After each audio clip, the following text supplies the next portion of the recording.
Tamar, for example, when I interviewed him, he does TikTok style LinkedIn ads that work really well, creatives with long shelf life that drive a high ROI and book demos for cold traffic. How you do that? Well, high level of awareness of consumer culture. Not because consumer culture is going to help you sell more in B2B, but because the people working in B2B are actually consumers as well and have preferences.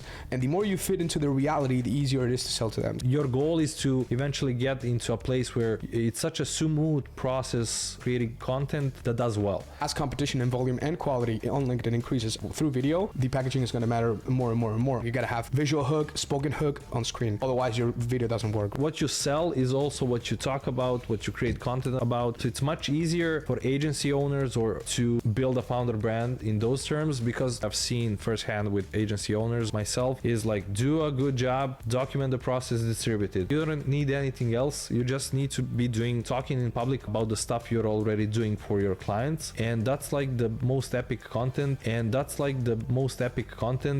The other thing, they need to have a strong feedback loop with their market, with their customers. Welcome to the FounderVideo Podcast, an interview series bringing you the latest and greatest info on B2B marketing, revenue operations, and go-to-market strategy from respected experts. Here is your host, Will Martin. All right. So today we're here for the 26th episode of the FounderVideo Podcast. Today we have with ourselves in Belgrade in person, Ognjen Bošković. I hope I pronounced that right. I can call you OG because it's easier. But yeah, it's a pleasure to have you and thank you for coming. Yeah, man.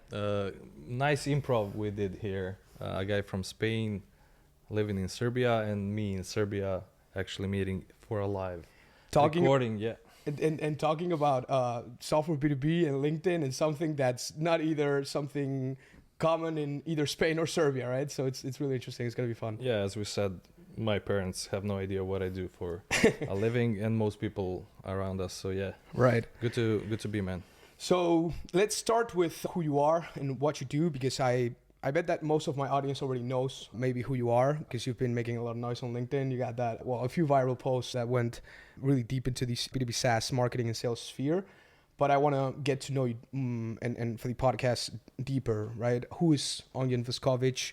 How do you start? How do you go from, worldwide top seller at Etihad that I saw you were at the beginning and junior copywriter, to then work for an agency, become a growth marketer, and then just, start being a leader in go-to-market for B2B SaaS and now building a founder brand community that is Raven.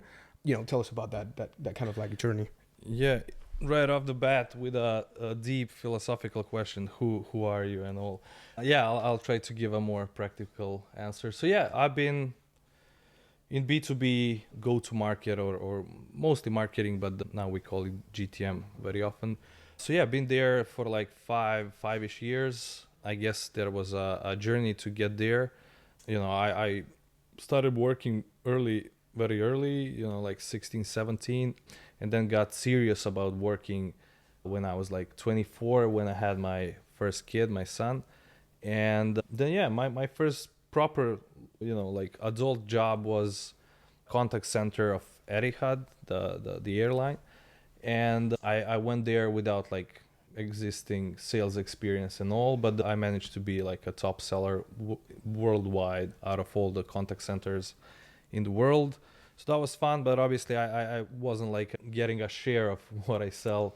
There was no commission based thing or whatever. So I was basically making less money than my expenses were with the family.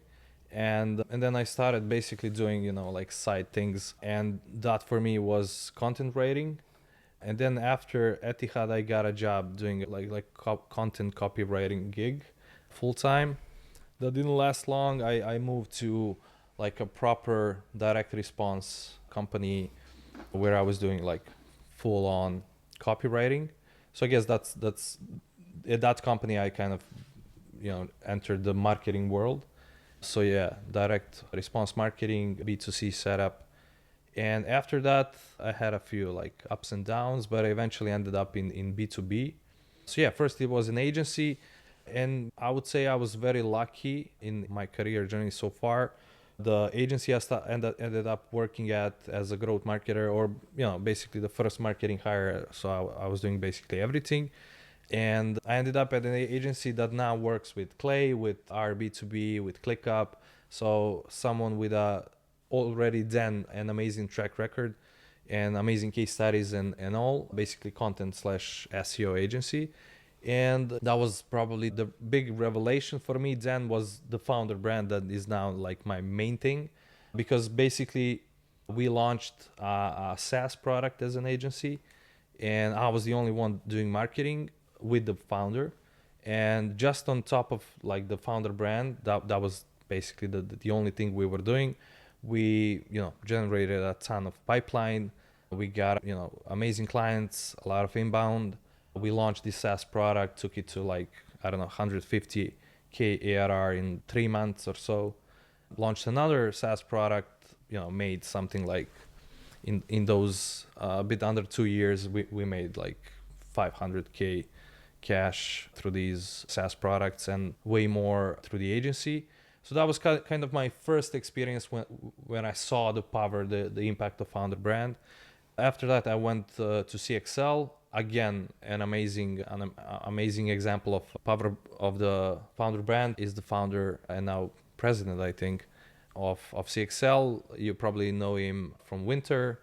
Before those two companies, he founded Spiro. And basically, yeah, in his case, most of that success, not most, but a huge chunk of that success comes to the power of founder brand and having a founder who's out there and who's an actual subject matter expert in the field for his ICP. Sorry, before you keep going, who influenced you the most to learn about founder brand? Was the founder of I think it was Content Distribution, right? That agency that you first worked with before CXL. You saw the power of founder brand there. You saw the power of founder brand with Elijah with CXL. Which one of those two, or I guess not, I won't make you pick, right? But what did you take away from both, and what was so, I guess, amazing or intriguing? What piqued your interest about a founder brand that made you like go all in then after on Raven? And I'll ask you like what actually made you found Raven and how that all started, but because it was not that long ago. But yeah, what did you take away from those two experiences? Yeah, I mean, as I said, having a founder who's first of all, either was or is ICP that he's selling to, having, like a proper track record, being known in the space, being out there, someone that you can have a conversation with that's very random, and if you put it out there in the public, it's gonna resonate with the ICP. So that's like a basic way of looking at founder brand, even if it's not orchestrated, not organized, not built to drive awareness or pipeline or whatever. Like if this kind of a founder just has stuff out there, it will resonate with the ICP because they understand them. And, they are, basically someone worth paying attention to, and someone that knows the space and has accomplished some meaningful things, respect-worthy things. So I have these two great examples in my full-time gigs, Nick Jordan from Content Distribution and Pep Laya from CXL, Spiro and Winter. I guess what's common for both of them is they've been doing some good work. I have this mantra, and they both fit into it. Do good work, document the process, distribute it. So they've been, consulting and running agencies and, having real experience from the trenches. They did some, had some successes consulting other people that turned over the years into proper expertise. And and then case studies, working with interesting clients, having all kinds of success in that sense. And a big thing on top of that that's very important here is they've been documenting that stuff. So whether it's writing a blog, Pep wrote the CXL blog for like 10 years. That's another thing with the founder brand, right? So you have people always ask like, how long is it's gonna take? Like, how much do I need to invest? Is it like 3 hours a week?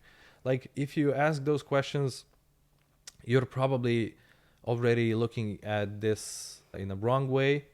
It's a flawed way of thinking. You wouldn't, if it were a discussion about product, you wouldn't ask like, is this building this product, is this gonna take 3 years? Is it gonna be 6 months? When should I expect results from it? Like, just doesn't work. This is like a lifetime thing.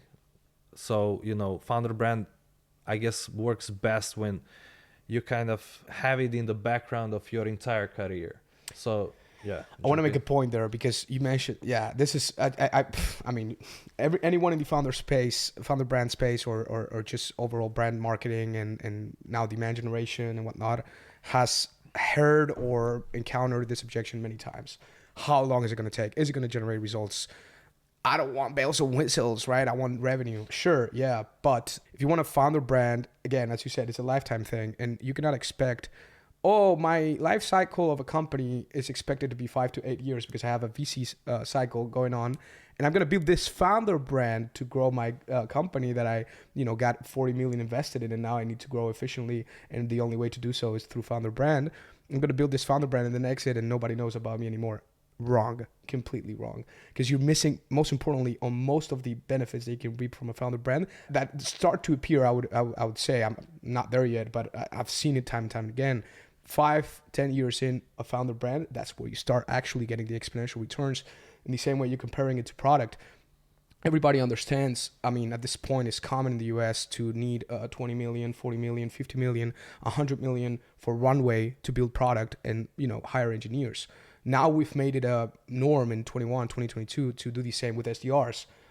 Why don't we do the same for content people, right? In a way, like we don't have the same respect because it's not being proven to work so often enough yet and at the scale that it needs to be. But these examples that you're mentioning, Pete Bladja, Chris Walker, Adam Robinson, Peter Caputo with that Databox, I think is doing great work as well. The Copy AI, who's his name? Copy AI CEO. Kai Coleman, CMO, sorry. CMO. Clary, Gong, Cognism, all these companies have grown off of that. And with this GTM efficiency landscape now, I think it's becoming more and more clear that we're going to need to go to market through founder brand and on just content and organic exponential growth, right? As serious as of an investment and of a company initiative, as product, as engineering, as sales, because it is, right? And it's always been like that. We're just starting to see it now because the efficiency and the capital are requiring us to do so, right? But I mean, a lot to unpack, obviously, and so much nuance here, like with everything, obviously. But like, I think Peter Thiel said something like, I don't get brand and I don't invest or build companies where the brand is the moat.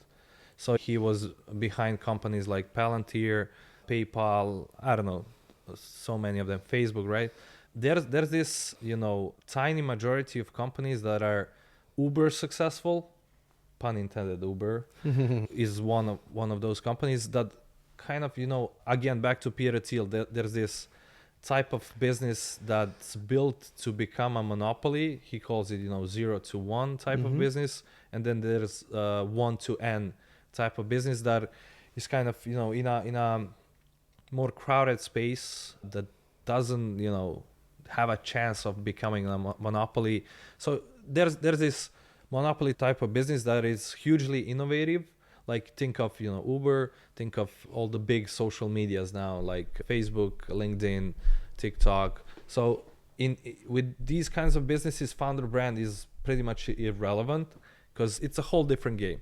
You're basically building a monopoly that you need a ton of cash to first build, and then it scales usually through network expansion, through getting a huge share of voice, through having a huge product moat. Founder brand is for different types of businesses, and that's where it's most powerful. I agree, but I have an objection to that. And I think my objection, I've read the book, 0 to 1 is amazing. It's for me, I wouldn't call it the Bible because there's so many other great books about entrepreneurship and business, but 0 to 1 from Peter Thiel is an absolute masterclass on how to grow a business. And you need to read it if you're building a business. Yes or yes. There's no question about it. My take though is that right now, building product as a moat has become commoditized more and more thanks to AI. And you pair that with the verticalization trend of software, given like you don't build a HubSpot anymore. You build a CRM for a specific industry, right? Because it's easier to sell and scale. Same with all the other categories. Not yet, but it's going that direction. Given that, the mode is not in the product anymore, I think. The mode is in the efficiency of the product and the efficiency of go-to-market and the whole revenue engine. That was going to be my next point, yeah. So we don't disagree, we actually agree. Of course, probably. There's this type of business where product will always be a mode because it's like a huge mode and it's a 1 in a million type of a business, like, you know, Facebook, Uber, whatever.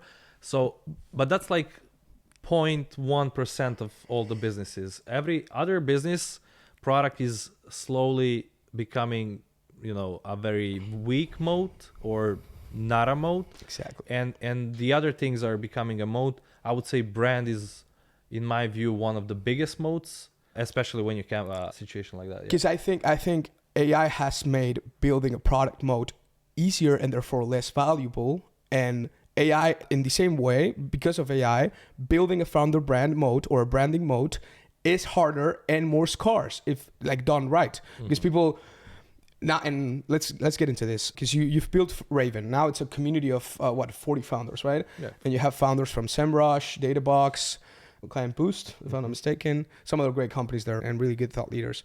I mean, and you've been deep in the founder brand space for a while now. You've probably learned a lot about the ins and outs of what a founder encounters when making the decision of whether to do a founder brand or not, the objections, all the ins and outs. And this ties perfectly into what we were speaking about, right? Who's a founder brand for and who's it not? I have some notes here that I want to touch on regarding this question. Yeah. And, you know, one of them is what have you learned about founders through launching, building, and growing this community so far. But I want you to tie this, and because it fits in perfectly. If founder brand is a GTM motion, which I think we can agree on, is it just all bound and signal-based selling but founder-led? Or what components make it a founder brand as a go-to-market motion? And then we segue into, you know, since it's a go-to-market motion, let's define it and who's it for. Let me start with the last part, the who's it for. So in my experience, I've seen kind of a spectrum of that, and I think it works best at the exact opposite. You know, on one hand, you have someone who's only starting out, so he's launching a business or whatever right now, and then you have an already established business that's doing pretty well and that kind of needs to go to the next stage.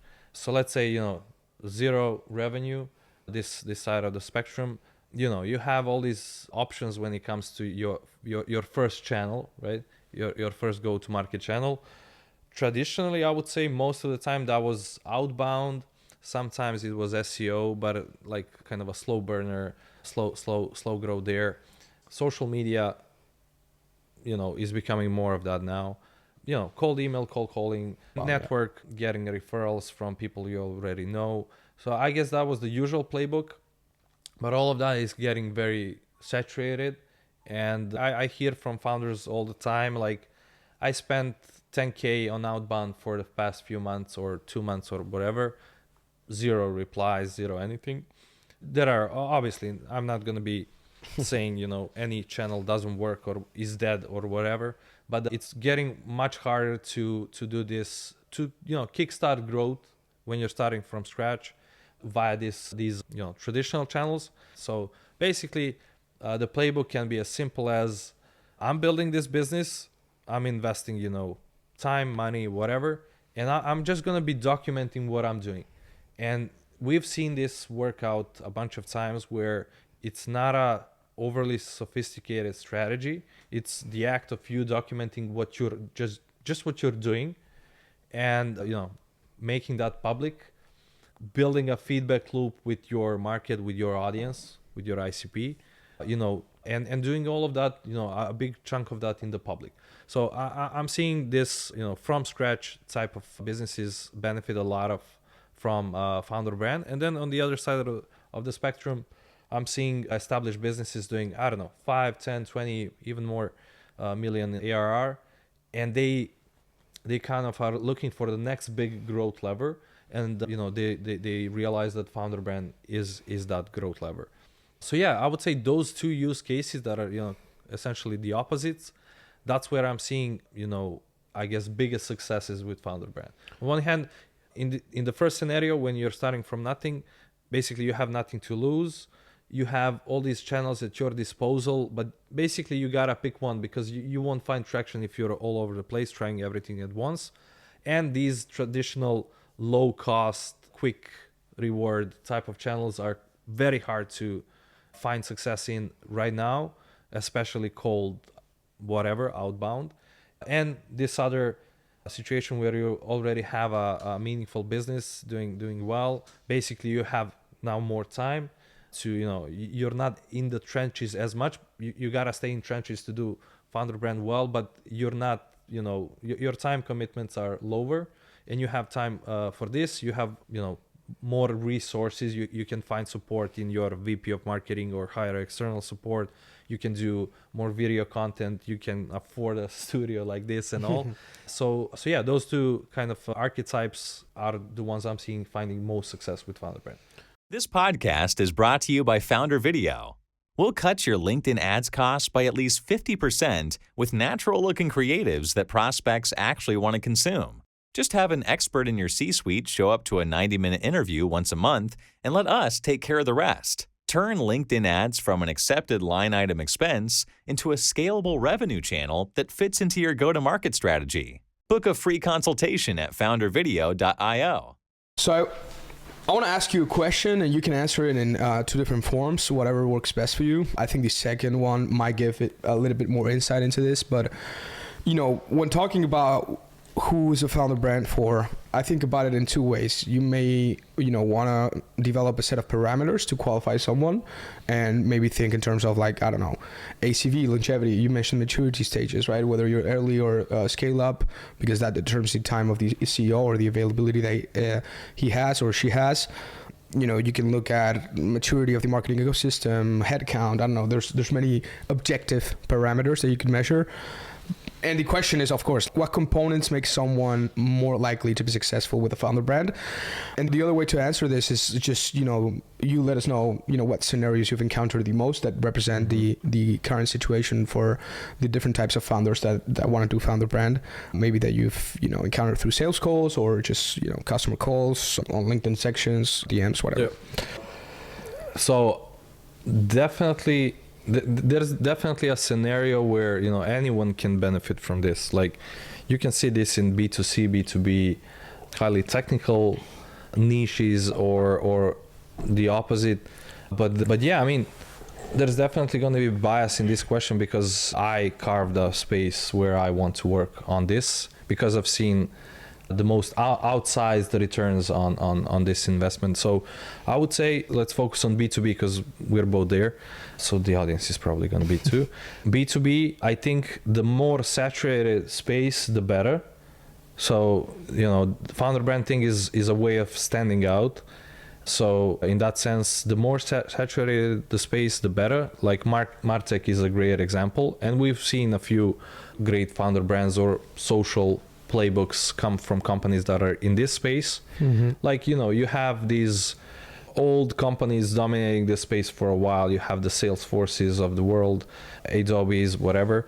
And, one of the best ways to break through and, capturing an outsized share of voice and start stealing their market cap is through founder brand. Brand in general. ClickUp did a very similar thing. Obviously, the product was also a very, if not the most important ingredient, but they broke through the noise basically through brand, a lot of social content, a lot of ads that are very different to what B2B usually offers. My take is that if ClickUp has the market share that it has, is thanks to their go-to-market, and if Airtable has the market share that they have, is thanks to their product. Yeah, good one. Not to say that ClickUp is a worse product than Airtable. Yeah. I use Airtable over ClickUp, but the same. I also use Airtable, and I generally have a big dislike for project management tools. Me too. I think most people just do them because you have to do them. Yeah. Rarely out of for satisfaction. So yeah, we said in B2B, the more crowded the space, the better, because this is a way of standing out, and there are fewer and fewer ways to stand out but the brand, including founder brand. When it comes to the actual founder, I think the key ingredients are that they were or are their ICP. So their current ICP is, let's say, a CMO, and this founder has been a CMO in the past, or something very similar, VP marketing, or just a marketer. That's still pretty good. So basically the idea is that you understand the problems, the challenges, the goals, the outcomes this ICP wants to achieve, because you've been there. You can kind of get there without being this ICP in the past or now, by talking to them a lot, by building a product for them through a feedback loop with them, just being out there and squeezing as many insights from this ICP as you can. But it's very hard to replace being in their shoes, actually. So that would be the best case scenario, that you were or are your ICP. So another example is you're a founder selling to founders, right? We're in a similar situation. I mean, we're a smaller type of business. You run an agency, I run a community/consultancy. So it's not the exact same setup as a founder doing 10 million ARR with 200, 300 employees selling, I don't know, medical devices, whatever. Yep. Definitely not. But in order to build a founder brand, we both go through a lot of the same trials and tribulations, right? I've found myself, and the reason why I think we've resonated a lot with our offering too, in a way, is from what you're mentioning, right? Because I've gone through and succeeded at overcoming the hurdles that a lot of my clients are going through. Yeah, exactly. Good point. The process is very similar. And I mean, you can say that there's a big difference between someone running a 20 million ARR company with 200 employees versus you, who have how many employees? Or we're 7 now. Cool. So, but at the end of the day, you're working, I don't know, 50, 60, 70 hours a week, same as this other founder of a much bigger company. You still handle, operations, acquisition, delivery, whatever, product. So the biggest challenge is a time commitment. So in those terms, when it comes to time commitment, we're pretty much the same. So yeah, ICP being, or have been your ICP. The other thing is not sitting. So this is not going to work for someone sitting in their ivory tower and basically managing people who manage people, and being 2-3 management layers away from the customer, away from the market, away from your whole space. So ideally, you're going to events, you're actually in person talking to your customers, your competitors, your investors in the space, whatever, peers, other founders, or whoever.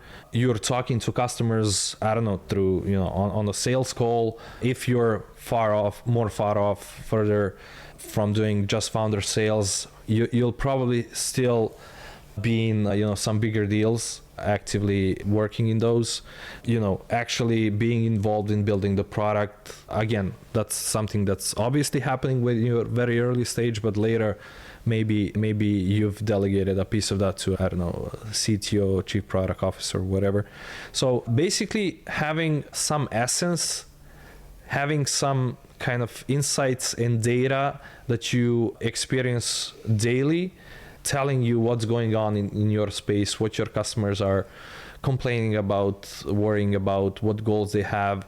The more, in more dimensions that you can get these insights, the better. So, as I said, sometimes it's, the best version of that is having been this type of persona already, being very close to them, being in the trenches, and executing these things daily.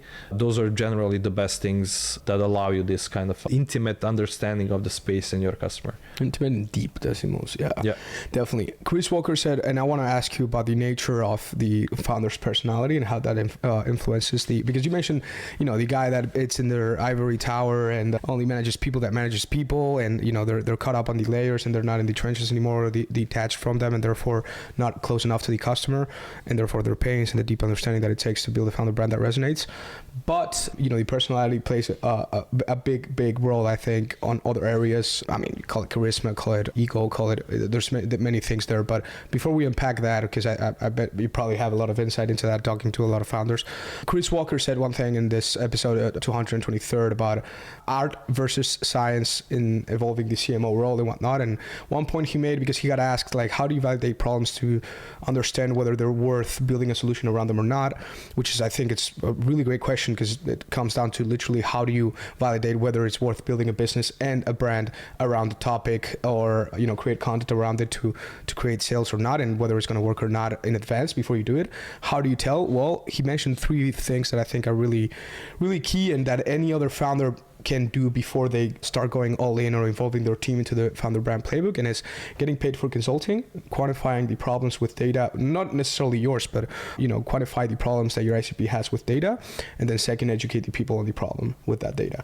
If you manage to raise the awareness of really small niche, it's probably like a little sphere that you're connected with on LinkedIn of your ICP, you manage to, you know, raise that awareness through the data that you collected to quantify the problem, and then get paid for consulting. I think in that order is how it makes sense. You first collect the data, quantify the problem, then start to put that out and, you know, create pieces of content around it, see if it sticks, resonates, whatever. You raise that awareness, and then you get paid for consulting, which actually validates the whole process, right? And then once you do that as a mini pilot, then you build the whole thing. Which is why because he started, I mean, he mentioned this in podcasts, right? He started getting paid for consulting for what he's doing now in Peseto through Refine Labs for an entire year. He was trying to build 2 companies in the same infrastructure, and of course it was not working, and he decided to, you know, tear that apart, and you know, in theory, Peseto, it's meant to be, or at least he started building it as a product company, and now it's more of a consultancy for now, because that's where clients are getting the most value. But that's off the point. My point with that is that those 3 things are really actionable, really simple, and everyone can do that. You know, you don't need to have a PhD, you don't need to have, you know, because everyone gets, I think a lot of founders might get not threatened, but like overwhelmed by the idea that, oh, I need to have this strong POV and be charismatic, and, you know, they see all these founders are on the spotlight on social media and it's like, maybe I don't have what they have, right? The insecurities start to flourish. So on that note, let's segue into that. What kind of, like, you know, personality traits, maybe even previous experiences that most successful founder brands have had in the past that, you know, gives them that edge, that insight, that kind of like storytelling and strategic narrative that ends up having more odds to work? Yeah, I mean, I'm kind of doing the same thing as what you described, Chris describing, so I can completely stand behind that. So I think traditionally we've seen 2 types of founders. One is the archetype of a technical founder, usually a developer who basically uses the skill for building a product to build a product in a space, whatever space. The other type is this type of founder with the subject matter expertise, deep understanding of the space they're building the product for. And I think this second type is the one where the playbook is 100%, you know, on point. Basically identify the problem, create content around that, see if you can get enough traction through content, and then start charging for basically consulting. Or so I think we should focus on this other type of founder. And basically the thing here is they have the subject matter expertise, they know the space, and they're building a solution for a problem they understand. So it's much harder when you're starting from, I don't know, you've done sales and you wanna now start, you know, helping content teams do whatever. So I think here the path should be kind of step by step, but more linear. So you're basically following the path you're already on. So, you know, in my case, I've been head of marketing at companies. Now, one of my personas I target is VP/head of marketing who works with founder on founder brand.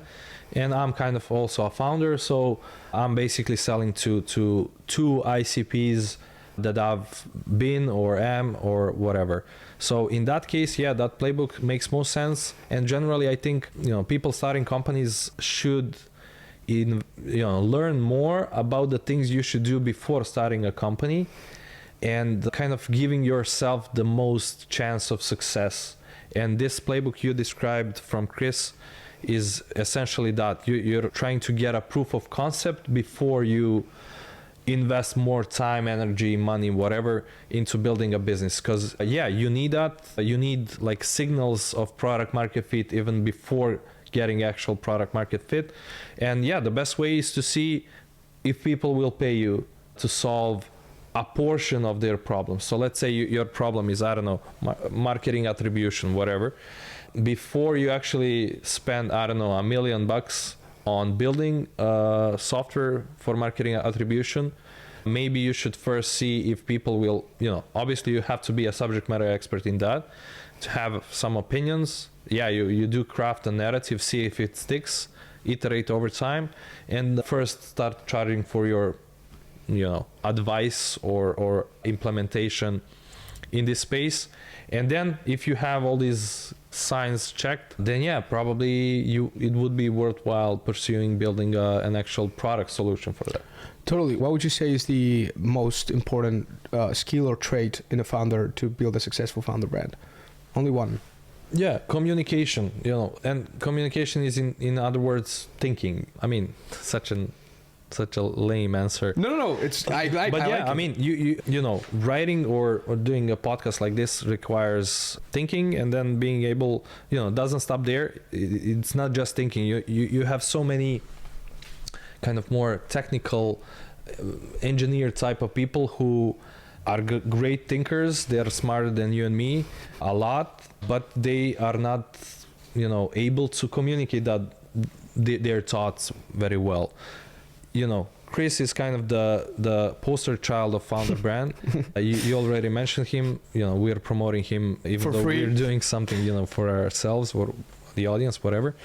So maybe the core reason why he succeeded and most others do is having a lot of clarity in how they speak or write, having these communication skills, maybe kind of giving you a very old concept but giving you a fresh perspective on it, because us marketers, we like to rebrand stuff a lot. I mean, Chris did that as well, right?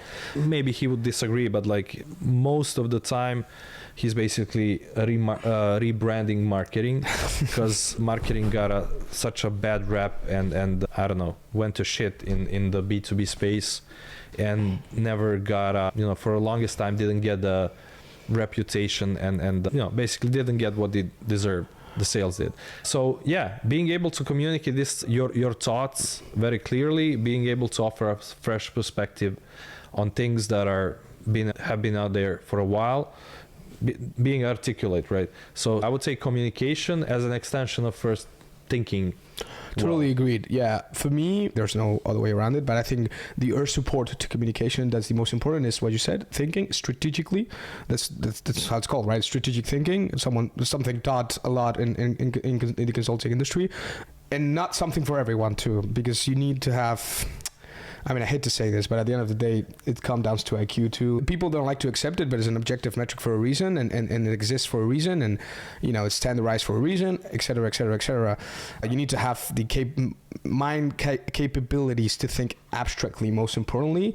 That's why engineers are really good at it, right? But the problem is having that and then the art of communication really dialed in to be able to convey that in the way that it feels clear, and most importantly, that goes as deep as you're thinking it, right? And by the way, I think a good litmus test of whether someone's going to be capable of building a good strong founder brand is like if you were to meet them in person, you would probably have a good conversation with them, and they will probably make you feel good. They would probably make you feel at home. Smart. They would probably make you feel like, yeah, that's another way of looking at things. I didn't think of that. Good point. They will get you thinking, yeah. And what I was saying, right? Like it's the strategic thinking, and then the I think the social awareness. That's what makes the communication part work the most. When you have enough social awareness, communication comes way easier, because social awareness is not only about being able to read intent, but also, which is the most important part, but also when you read intent enough, you learn the language of such intent. And the language is the most important part of communication. It's understanding how to talk your ICP's language. And that's how I liked, Josh Brown, I'm sure you know him, I think to me, one of the best copywriters out there. He made this difference in a post, insiders and outsiders, how they talk in sales. And an outsider talks from a perspective that's foreign to the ICP's reality, and therefore doesn't resonate. And it's the kind of guy that tells you, hey, just following up on the proposal. Hey, what keeps you up at night? Or, what would you do? Like, what's going to happen to your business if you don't solve this in 3 years? Like that type of the average questions. Yeah, template questions. Yeah. And the insider says, hey, how are you dealing with, the deliverability of your domains? Are you setting up DMARC and SPF manually, or are you doing that automatically? Boom. Or many CMOs that I talk to tell me that they're, you know, fighting with sales because they don't know, they cannot agree on what is a qualified lead. Do you have the same problem? That's insider language. And in order to do that, you got to have that social awareness, because that's what gives you the verbatim. Chris Walker makes this point time and time again, right? Because it's the most key. It's learning how to talk in the way that resonates the most deeply with your ICP. I would just give an end note on that. Like, that's very hard to kind of fake and learn, I would say. I think there's more kind of, you know, I think talent beats practice in this area. Totally. Obviously, practice is going to be key, but yeah, you gotta be able to read room. I had some, you know, people I've consulted or worked with, clients, and, you know, sometimes it looks like, I don't know, a harmless thing, but, you know, sometimes some people will make a comment on a post without understanding, like, okay, this guy you commented on and heavily disagreed with actually didn't mean that in that way. If you kind of understood their context better, because they communicated that in the past, you would understand that they're just highlighting a piece of it, and, you know, it's not their whole opinion. They kind of did a bit of rage bait, and also this guy like knows and works and is friends with a lot of your future customers, your prospects. Like, maybe don't offend him, don't rush. So yeah, basic stuff like that. You know, you gotta be able to read the room. Yeah.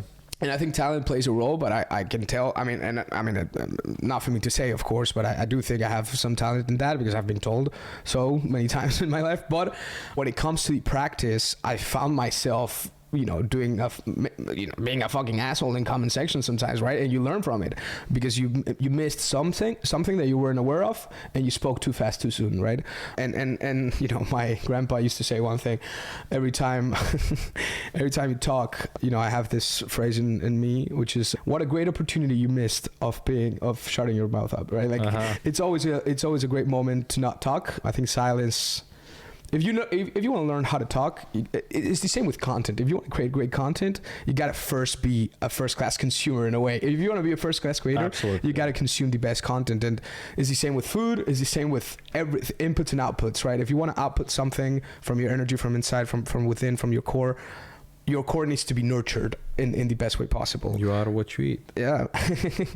and a lot of people, I think, that want to build a founder brand don't have their info dialed in enough. Like, I want to build this LinkedIn, but man, are you reading comments? Are you in the right rooms? Are you reading the Slack communities you're in? Are you know, I mean, oh no, I don't have time for that. I'm a management, you know, like, as soon as you paint a picture, like, just imagine it's not LinkedIn, it's like going to the, I don't know, flea market. If you were to jump in with your agenda, with your like narrative, and like start shouting it, like, everyone would look you like an idiot. So same thing happens on LinkedIn. Like, you gotta be in the context. You gotta know, like, okay, read room.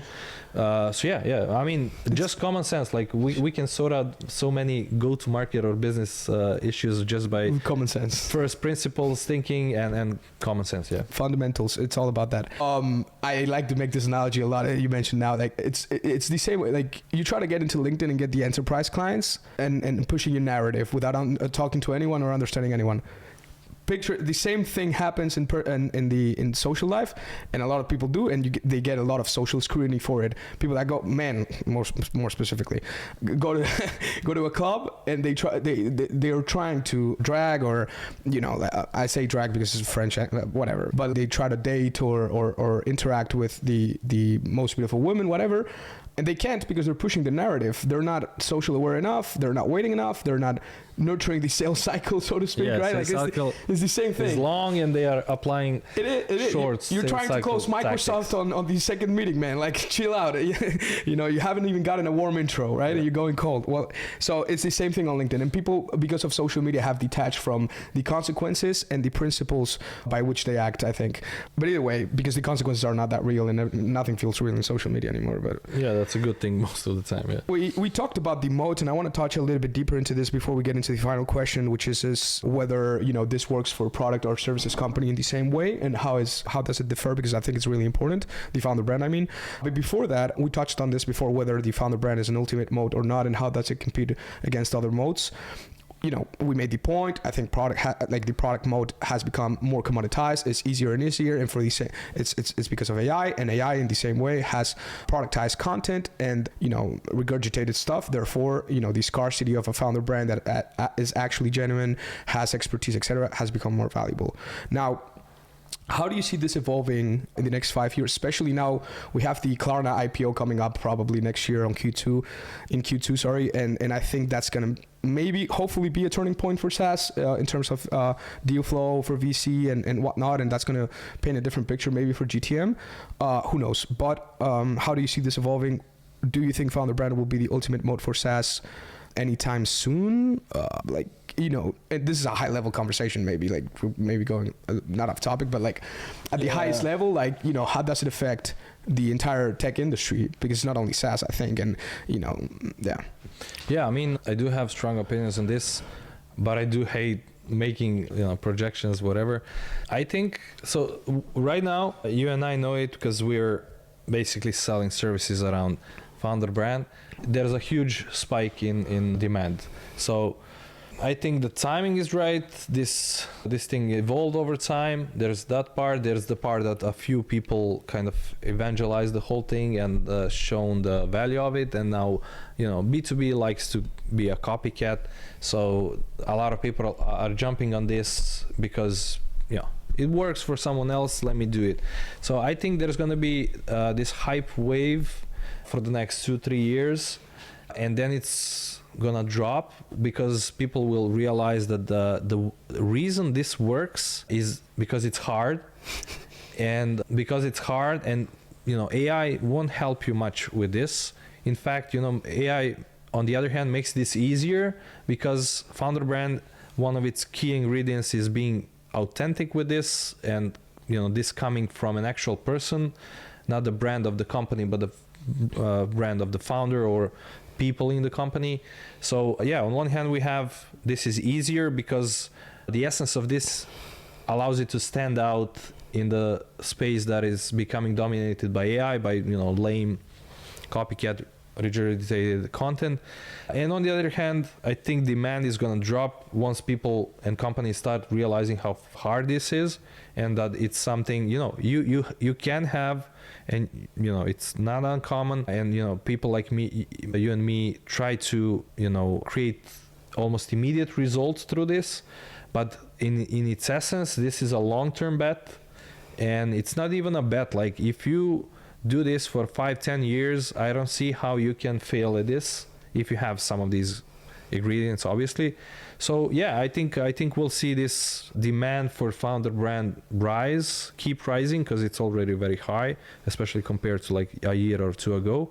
I think it's going to be going up, and then I think we'll see a drop in demand when people realize okay, this is actually demanding and hard. Let me spam more cold emails. Yeah, or let me find a middle ground or whatever. And I think a lot of agencies are going to get wrecked in that process, because a lot of them are getting into the market without understanding the holistic vision and what's going on, and why there's so much demand, and how a lot of that demand is not even qualified to buy, and there's going to be a circle jerk of people not qualified to buy buying from people that sell to people that are not qualified to buy, right?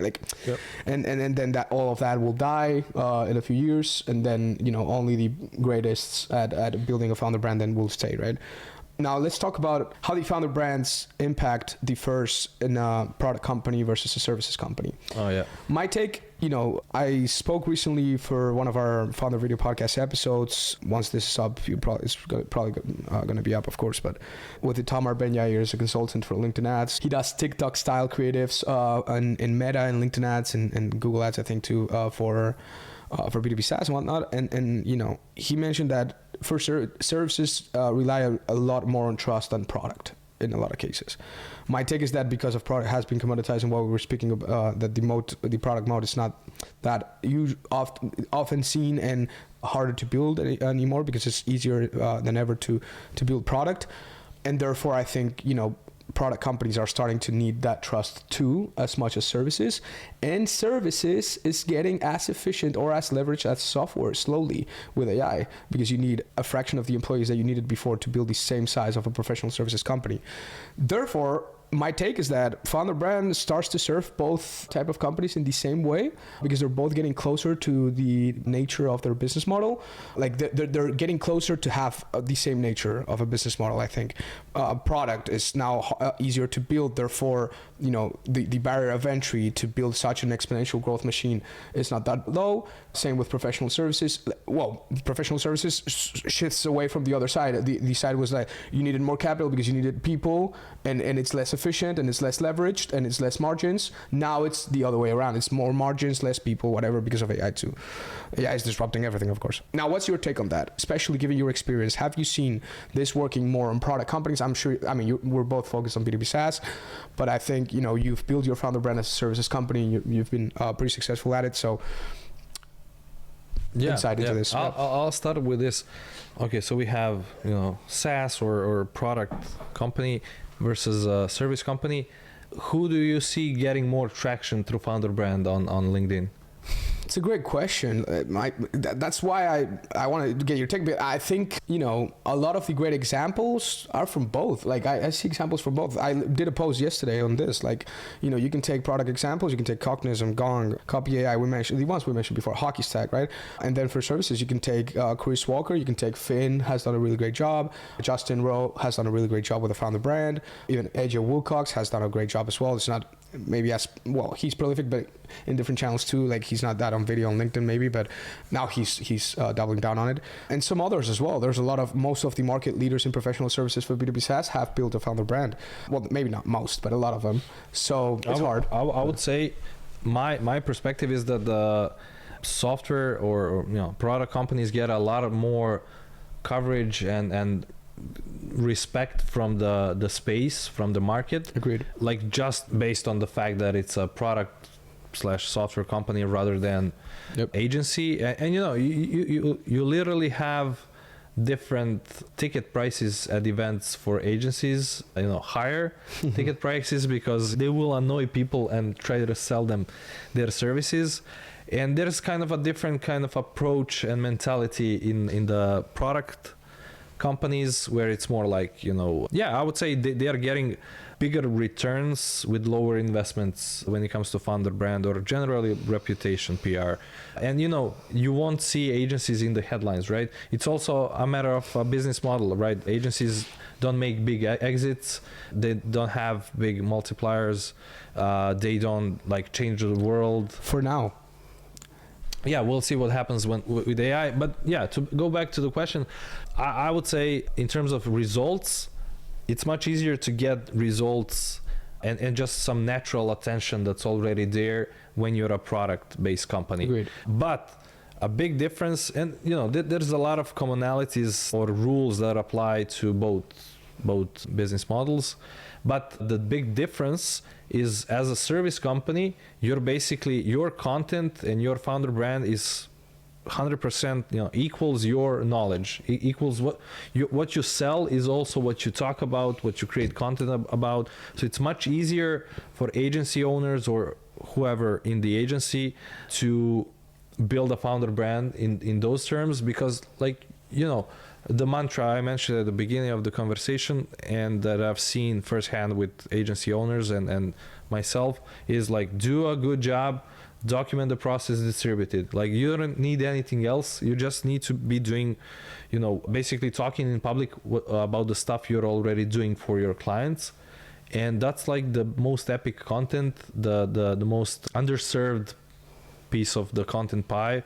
And so it's very easy for them to do that. The other thing, service businesses, they need to have a strong feedback loop with their market, with their customers.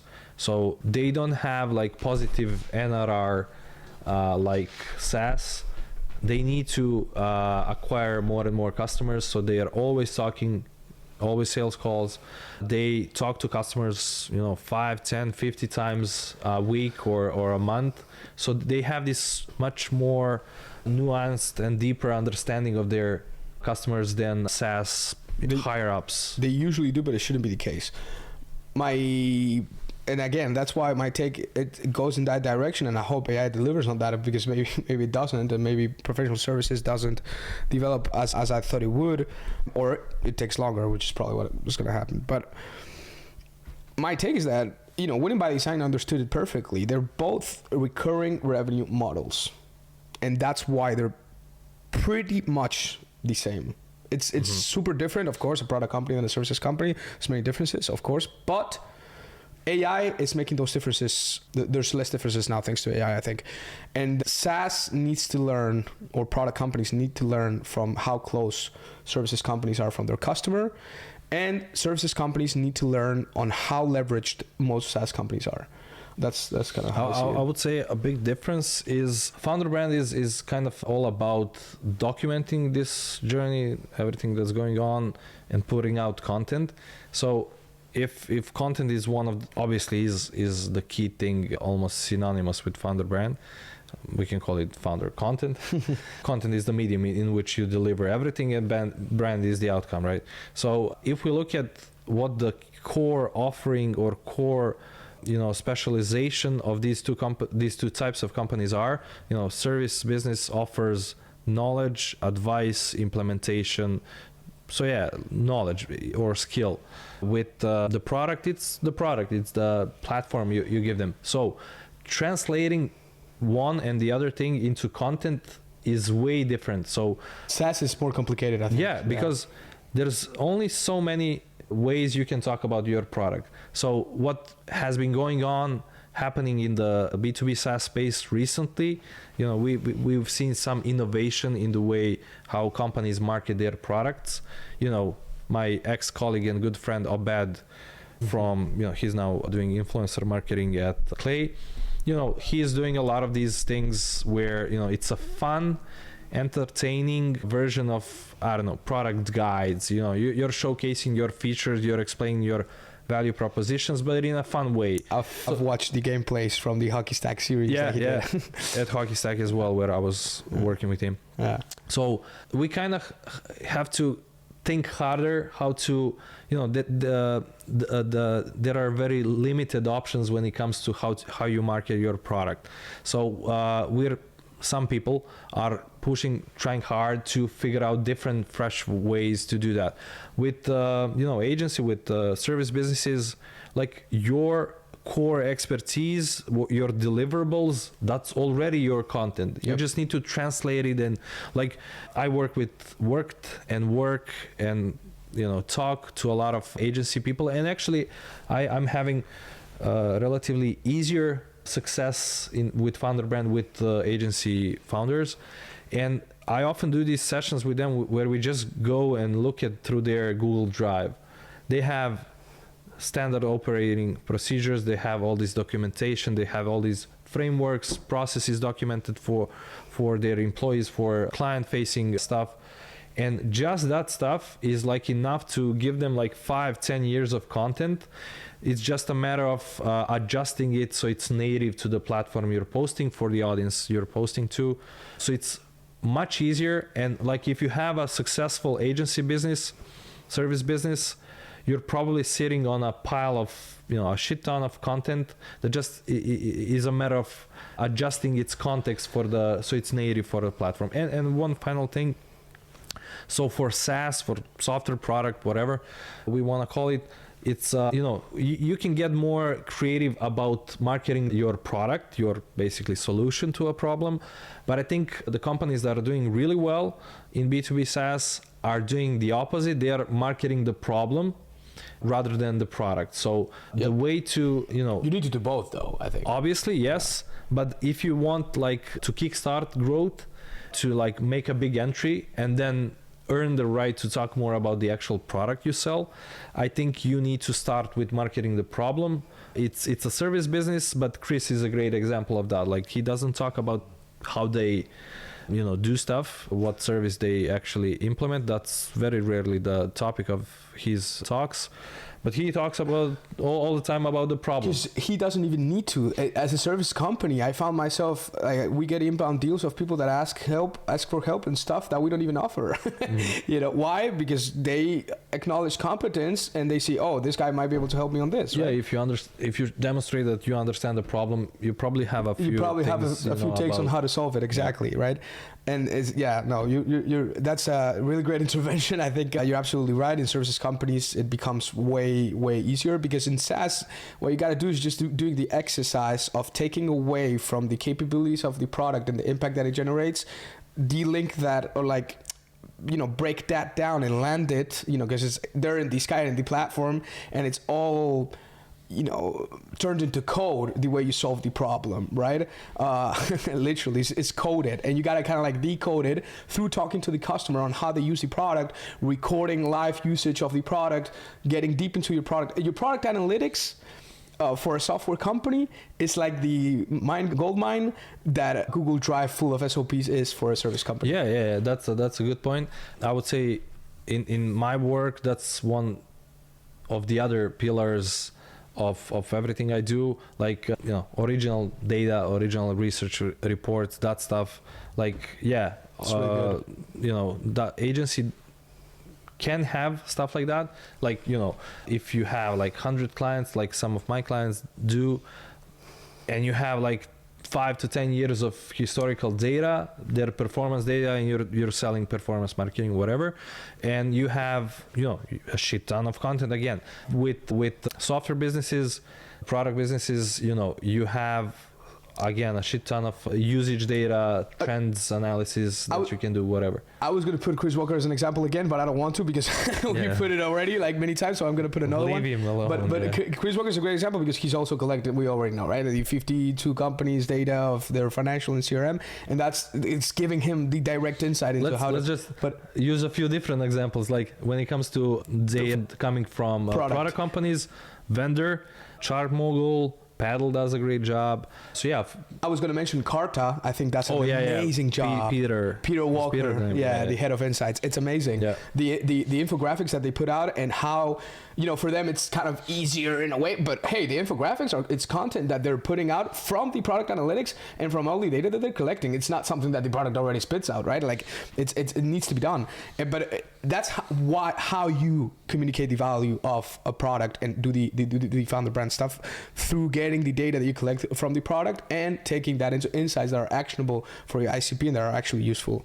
I love Carta's data. I think it's really insightful. That's you didn't ask me, but I would like to say something about the Peter from Carta is a great example of something I call the founder brand. Something I call founder message fit. So basically the goal is to have all these pieces working together for you. One of the pieces is subject matter expertise. The other thing is basically what audience cares about, you know, the interest of the space you're in, the people you're selling to. And you gotta fit that in a format that also does well on the platform where you're doing this thing, and, you know, LinkedIn for most of us. And that's also efficient to produce. So what Peter, and there are other examples, I can make a few, but Peter does this well because this data is very interesting to the core ICP of Carta. He has a very, you know, efficient content production process in the place. Like, you know, he fetches the data is always there. He pulls out a specific insight that he wants to focus on and do an analysis. Every post is, you know, can be very similarly formatted, like, okay, here's a nice hook, here's some data that we collect, here's, you know, my take on why this trend is going upwards or whatever. And so it's also a template. So yeah, I would say one of the key things to focus on as someone building a founder brand is to think about finding, you know, like what product market fit is for the product or the entire company. I would say founder message fit is the, you know, parallel for that in the founder brand. And it means figuring out two things. One is the essence, which is basically your message. And the other thing is the format in which you package the message. So you need a form because, you know, you can have amazing insights, but if you package them badly and, not in a way that's not native to, for example, LinkedIn or YouTube, whatever. It's, gonna get crickets. Nobody's gonna see it. Nobody's gonna engage with it. And the essence is the art of standing out and demonstrating your expertise, having something meaningful, interesting to say, to add to the conversation, to again offer a fresh perspective on something that's an age-old concept and so on. So essence is hard to fake, hard to kind of artificially produce. Form, that's where kind of being on the platform, getting a professional advice, hiring someone else to kind of package the thing. And yeah, when you find this fun, the whole game becomes much easier. And that's where you kind of, you'll feel it when you see the traction, when you see that something you produced in like 5 minutes is giving you outsized returns. Like again, back to Chris Walker, his founder message feed is basically a long form conversation that's happening live, like a podcast like this, plus the audience over at Zoom. Then he has talking points. Each talking point is designed to be a short clip for LinkedIn. And there's a text copy that goes along with the video. And every clip that he puts out, every piece of content he puts out is basically has the same form. And the essence is also pretty much the same all the time. It's talking about the problem, anecdotes from talking to his ICP, sometimes solution and so on. Pep Laya has this great format or again, an example of his founder message feed. He has a content series called Do You Even Resonate, where he uses his own product, Winter, to run message testing for someone who nominated themselves, signed up for that in public. He does like roast that Winter did, ICP doing basically a roast of their homepage. And he analyzes that, basically reads it out loud, does a Loom video that takes 2 to 5 minutes. And it's like the easiest, your goal is to eventually get into a place where it's such a smooth process creating content that does well. It takes, for Pep, it takes like 15 minutes to do the whole thing. For Chris Walker, it takes like 1 hour a week to get 5 epic pieces of content that always do well, always have like 500, 600. Not all of them do as well, of course, but yeah. Yeah, but it's like just a matter of little fluctuation. So, and to wrap up already, but I want to pick off of what you said right there about packaging. I don't think being native to a platform is also a great important. That's the first step, but then once you're native to the platform, you got to understand what kind of packaging going to stand out the most. And I think I made this I made this point in a clip on LinkedIn, but on YouTube they understood this perfectly. It's the CTR, it's not even the CTR. YouTube now does native thumbnail tests, and in order to measure which one is the highest performing is the watch time percentage.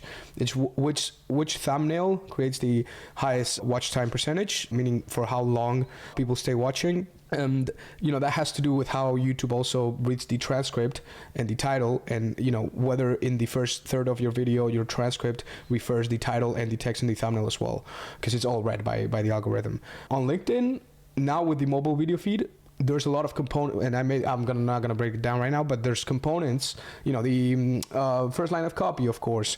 The headline that you put. If you use a scheduling tool, you can put a headline just like an ad.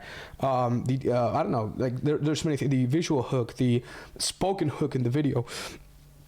As saturation, not saturation, as competition in volume and quality on LinkedIn increases through video, the packaging is going to matter more and more and more. On TikTok, this is crystal clear, right? Like you got to have visual hook, spoken hook, and written hook on screen, like 3 different hooks, and otherwise your video doesn't work, right? And packaging is going to become really way more important. I mean, I would just say we should always remember that we are competing with a YouTube clip that says horse farts, hits a tree, and then runs off. Exactly. Like that's the whole clip, and it's 10 seconds, and each millisecond something crazy happens. Yeah. So yeah. And I think, to make a closing point, but after the horse that farts, and I think that goes to show how much B2B needs to learn from consumer culture in a way, because once you learn about consumer culture, Itamar, for example, when I interviewed him, he does TikTok style LinkedIn ads that work really well, creatives with long shelf life that actually drive a high ROI and great campaigns, and book demos for cold traffic,